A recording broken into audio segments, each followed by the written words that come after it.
but my wife, of course, is the major owner here.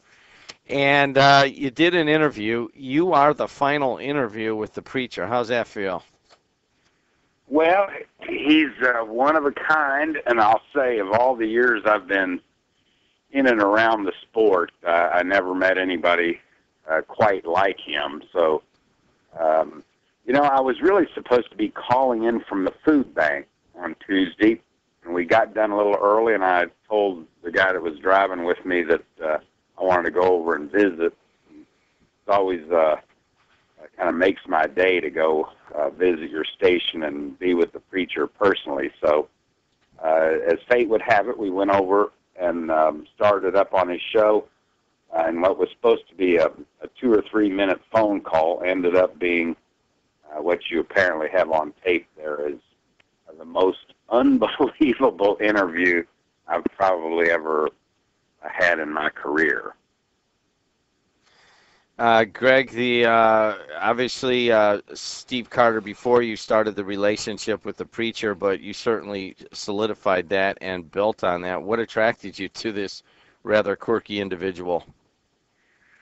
Well, Attorney General Carter had an every other Friday, and it was part of a regular program. My schedule was such that I was traveling around. I was up in Lake County pretty often, so I said I would just try to do it when I was up there and not try to make a regular routine out of it. But something about the, I don't know whether you'd call it his style or just his personality, but the way the preacher, challenged you. What I enjoyed about it was that he wasn't comfortable just asking questions. He had his own opinions that he made very clear and challenged you to, explain why you believed what you did. So I thought it was kind of a healthy exchange. It wasn't just asking questions and having me respond.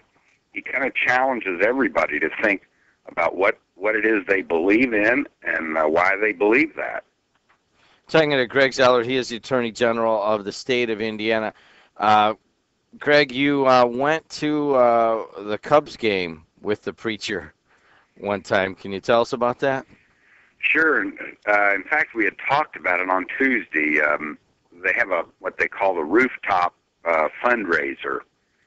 So it's on one of the bleachers out there, I guess on the right field sideline. So they had invited me. I guess you were part of that, and offered to have me and my son come, who's a big Cubs fan.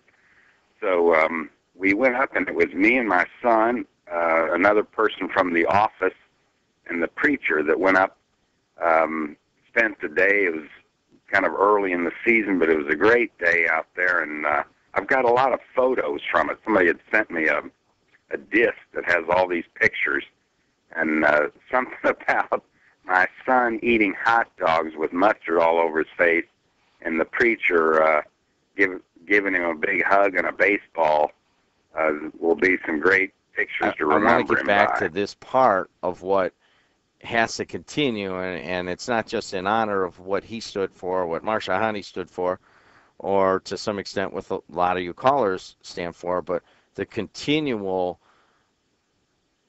analysis and criticism of especially our local elected leaders and our local bureaucrats. And when we, reset what he was going to be doing going forward, somebody called in on Monday and they said, well, preach, are there new rules? He's like, no, there's no new rules, because there were no new rules. Right. What he did was respected and accepted, and that he had to continually, especially analyze what the Mayor Hammond was doing, what the people in the Lake County was doing, and that was always encouraged for him to continue to do that. And I want to put that to the kids that are driving. That is what media is supposed to do. We're supposed to make you laugh. We're supposed to tell you where the roads are. We're supposed to tell you if the school's closed. But we are also, we have access to all of this information and all of these people, and we need to hold them to the fire. And the tradition, if we have to take anything out of what preacher did, other than let's just have a lot of fun, would be that you have to hold these people to the fire. And that in and of itself over Well, time, he was all about transparency.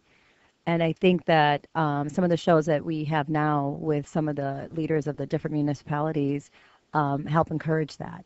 I think that sometimes that whether you're a mayor or a county councilman or a town council person, that I think that a lot of times you're wary of actually putting yourself in a position where you're going to get phone calls from people that you don't know. They're not prepped. You don't know what the questions are going to be, and you have to be honest, and you don't even have time to think about your answer.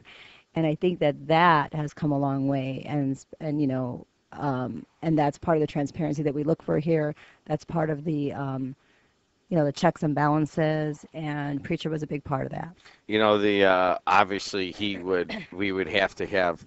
I mean, there are some very very powerful people around the area on a regular basis not on a regular basis the same person, but we would get different people on a regular basis that would challenge the preacher what he had to say or even that he was there. And we had to deal with that a lot, and to some extent that was a bit of a challenge for us and a hassle. But on the other part, I always kind of liked that he was getting people angry. Yeah. And of course, the threats of lawsuits and so forth are never very I very got to tell you, the welcome. And so first time that we met Paul Horning, Randy Peters of the Teamsters Union says, "Hey, Jed, why don't you come over and we're going to meet Paul Horning and he's going to have a book signing at my house." And I'm like, "All right, I'll come over and whatever, we'll do it." I go, "But you know what? I don't think I'm going to interview him. I'm going to have one of my guys interview him."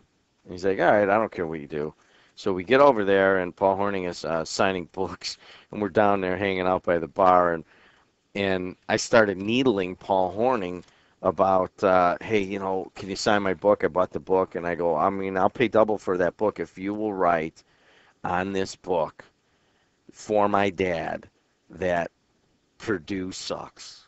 Just write it. My dad will just be so upset about that. And I want to do it." And he would not write it. And then finally, Paul Horning, he's like, "Hey, listen, I'm not going to do it." And then he turns to me and he goes, "You can go blank, blank, blank yourself."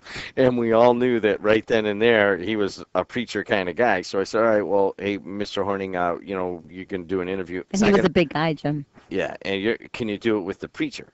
And he says, "Who, the preacher?" He goes, "I go, yeah, that's his nickname, whatever." And I go, "Hey, preach, come over here." And we introduced to Paul Horning. So we go out in the back on this porch, and they start doing the interview. And I can't remember if was in the interview or if it was before the interview. But the preacher starts telling Paul Horning how good of a freshman quarterback he was at Morton High School. Just ask him, he'll tell you. Literally,